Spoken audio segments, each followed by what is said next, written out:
Привет, у меня в ремонте очередной двигатель из Юпитер 5. Собственно говоря, никаких особенностей в нем нету, за исключением того, что этот двигатель был выпущен в 90-х годах.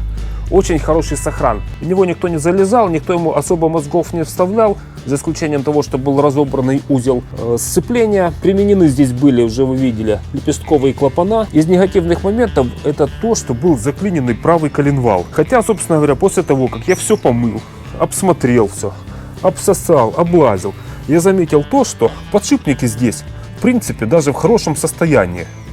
То есть они, собственно говоря, могли еще работать. Единственное, что подвело здесь, это коленчатый вал. Заклинивший вал, тот, на котором держался у нас генератор, имеет биение на одной цапфе 7 соток, на второй цапфе 12 соток. Видите, я его специально так зажал, чтобы он не крутился. Вообще, конечно, можно его подвигать немножечко.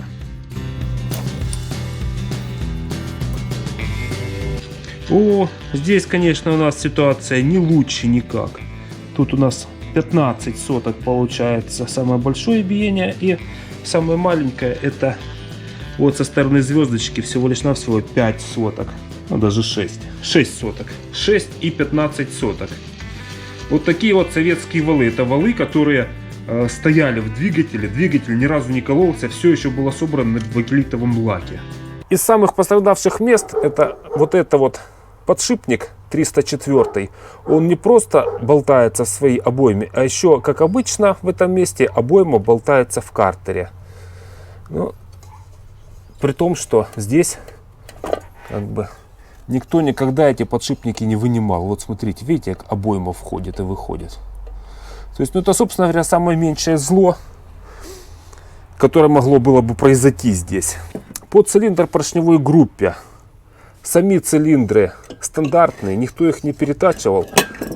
Да, применены здесь блатные лепестковые клапана, но сами цилиндры имеют очень большую выработку. Причем выработка тут самая главная проблема. Это не то, что вот сверху практически выработки нету, а то, что то ли ездили без фильтра, то ли вот это все, что находилось в подпоршневом пространстве, просто тупо попадало вот сюда на зеркало цилиндра, и мы имеем сумасшедший износ именно вот этой вот нижней части гильзы. В отличие от вот верхушки, где зона компрессии, здесь практически все в стандартном исполнении. Даже на палец не чувствуется выработка. На этом цилиндре то же самое, только все значительно хуже. Это как раз тот самый правый цилиндр с изношенным валом. Радует очень картера. Картера тех самых Юпитеров 5, у которых шли вот такие вот стопора, фиксаторы. Уже вы никогда в жизни перепутаете местами крышечки, другие не поставите, между собой их не поменяете. Ну, по остальным запчастям, в принципе, все тут ясно и понятно. Все стандартное, все, так сказать, не сильно тронутое людской рукой. А наша задача собрать этот двигатель таким образом, чтобы в следующий раз, когда, ну, не обязательно там, может кто-то другой ремонтировал его, и он не видел после меня следов ремонта этого двигателя. Я еще пока не решил, как буду поступать вот здесь с этой поршневкой. Если ставить здесь стандартные поршни без третьего канала в поршне, то, собственно говоря, это немножко, конечно, глупость в том плане, что вот эти вот лепестковые клапана, они не дадут никакого ни прироста мощности. На больших оборотах, наоборот, будет, даже эти клапана будут приостанавливать движение мотоцикла.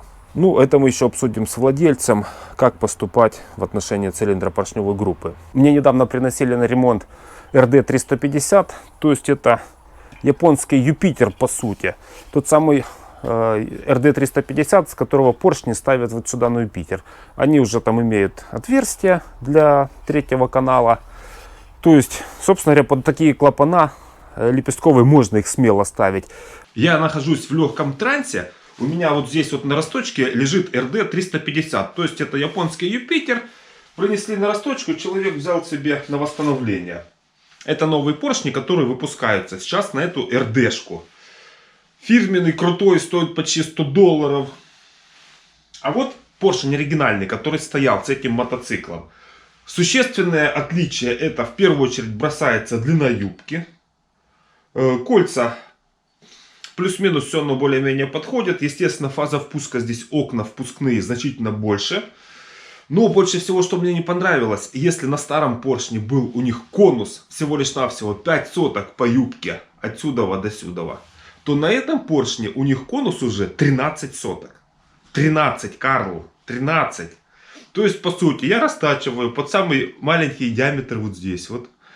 Вставляю поршень в цилиндр, и у него болтанка такая же, как будто бы при износе. Я понимаю, двигатель, конечно, жидкостного охлаждения, естественно, цилиндры, ну, сами понимаете, совершенно другие. Гильза очень тонкая. По сути, тот же Юпитер. Ребята, не покупайте эту РДшку, покупайте Юпитер, и будет вам счастье. Дешевле, проще, и всегда есть запчасти. Вот это стоит сумасшедших денег. Я не пойму, за что здесь деньги платить. Я его отхаминговал. Принцип тот же самый. Точно так же гильза ведет себя, может начинать схлопываться. Если на Юпитере у нас выступающая часть 70 мм, то здесь 73. То есть гильза очень слабенькая. По сути, ну вот мы сейчас расточили под диаметр 65. Это, по сути, уже как Юпитер вы растачиваете под 63 диаметр. То есть, ну, под 4 ремонт. То есть жесткости я здесь никакой не вижу. Окон больше, да. Ход более короткоходовая. Но если опять сравнивать вот эти вот два поршня, новомодный, вот этот вот непонятно какой, сумасшедших денег стоит, с покрытием, которое облетает от прикосновения тряпочки. И вот этот вот старенький, который был с нормальной геометрией.